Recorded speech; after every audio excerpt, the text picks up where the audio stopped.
Tonight, a University of Tulsa student behind bars accused of shaking his 6-week-old child to death. It's a story that we first brought you as breaking news on 2 News at 5. Reporter Liz Bryant is live at TU tonight with what happened and the mother's reaction when 2 News called her tonight. Liz?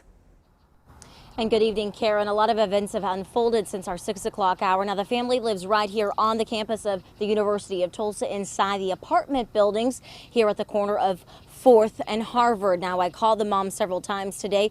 She did answer and she hung up. She did not want to speak to us. I also talked to a student. He described this dad as a genius. He said he is a petroleum engineer student who also loves video games.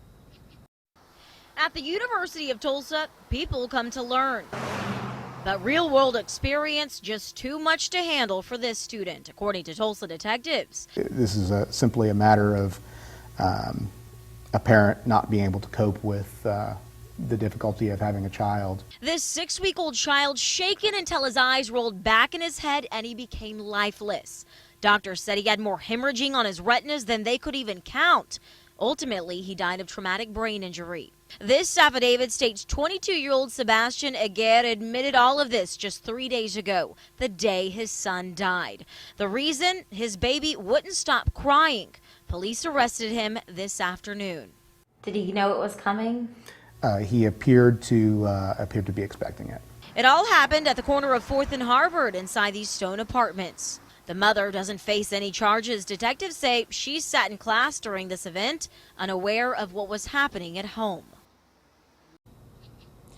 And we tried to talk to several other students on this campus as well as in the area nearby businesses. None of them wanted to give us reaction to this. They said they really didn't know this guy and they didn't want to comment on that. Also, the affidavit states that the dad tried to place his baby in cold water to wake him up before calling 911, which did not work.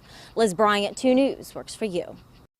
Now, Liz, every year in the U.S., nearly 1,400 infants are injured or killed by extreme shaking. That's according to Oklahoma's Department of Health.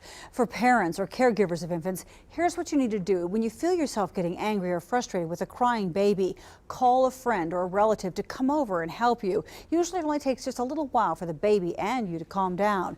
If you're completely alone and have no one to call, put the baby in the crib on his back or her back, making sure that they're safe. Then walk away for a while. Just check on the baby every 10 minutes. All new tonight, we've set up a link inside our web story that puts extensive help at your fingertips. Check it out anytime on KGRH.com and on our mobile app.